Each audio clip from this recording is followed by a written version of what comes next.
We are absolutely ready to help Italy with whatever is necessary. This is of utmost importance.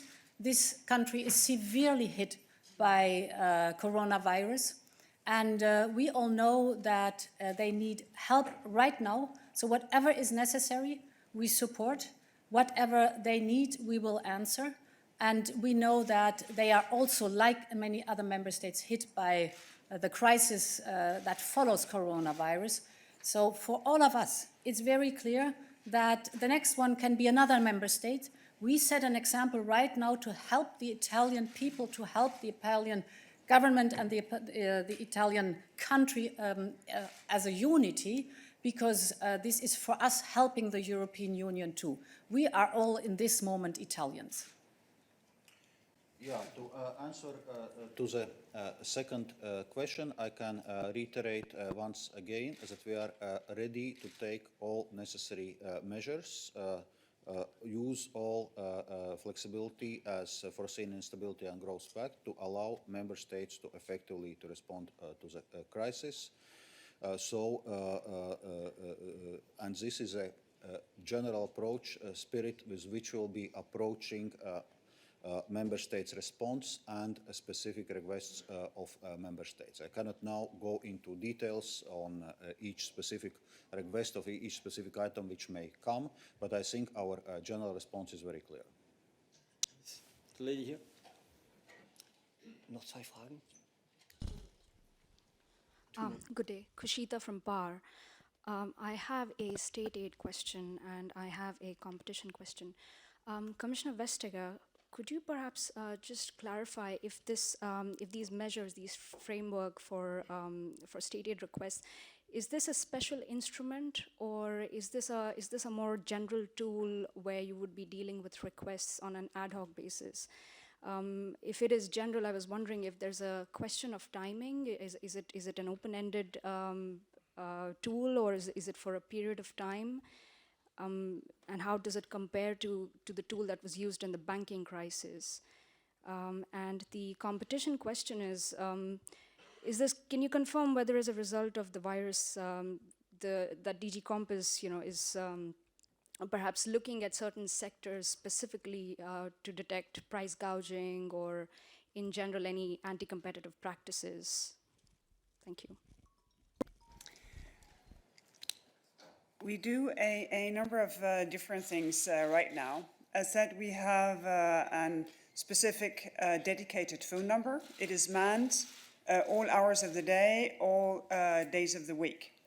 And here we can do a number of things. We can provide comfort for schemes, for instance, for damages caused if you have to cancel your events, so that you can get compensation for your damages, that you need liquidity if you are small and medium-sized businesses, but also if specific larger businesses are in need of support. That could be an airline, that can be other businesses which are particularly hard hit. Here we can do also individual measures with the same expedite manner. As said, the first decision we took was within 24 hours.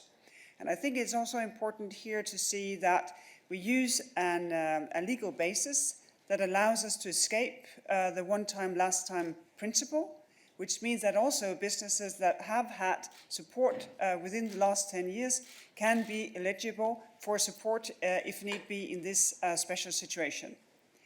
What we are preparing right now and what we will put in effect if necessary is a temporary framework based on the Article 1073B.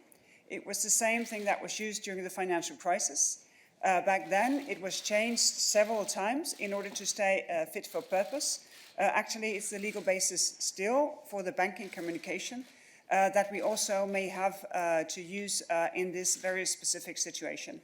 So we're preparing it as sort of a more generalized access for member states to know all the things that will be available if larger parts of the Union, and not just Italy, where we use these legal bases right now, that you can have sort of a more generalized approach so that you don't have to work specifically from one country to the next country, but can keep the pace and the speed, because this is exactly what is needed right now for businesses, small as well as large, to have the necessary comfort that the member states, where they are, stand ready to help them through the crisis in order to do what also Valdis addressed just now, being able to bounce back once the crisis the health crisis seems to be over, and we can rely on the single market to be one of the essential tools to be able to do that.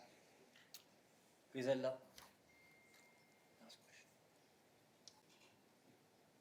Merci, c'est Griselda Pastor de la radio espagnole.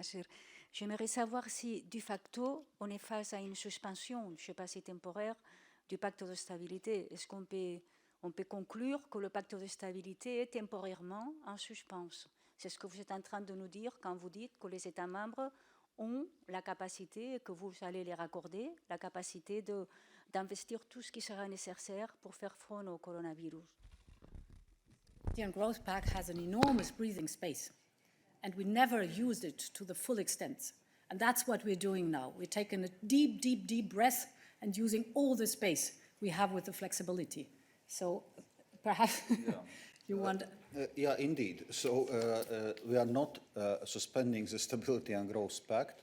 We are using flexibility which is there in a Stability and Growth Pact. But what I wanted to reiterate once again, so in current circumstances we are faced with a sudden shock, primarily coming from the measures member states are taking to contain the health emergency, and hopefully we are dealing with a temporary shock.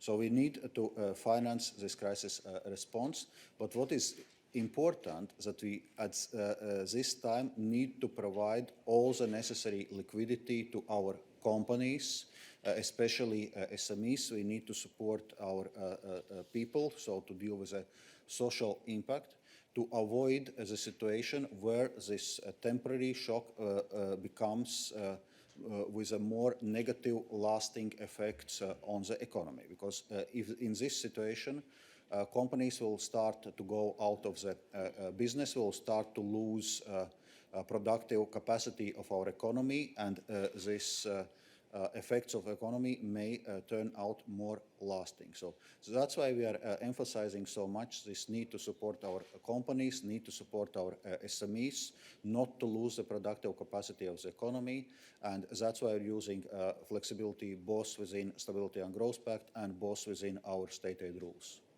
Thank you. Merci beaucoup. Merci Madame la Présidente, Madame et Monsieur le Vice-président exécutif. Nous passons maintenant au briefing technique on the record sur les différents éléments du paquet qui a été adopté aujourd'hui. Merci.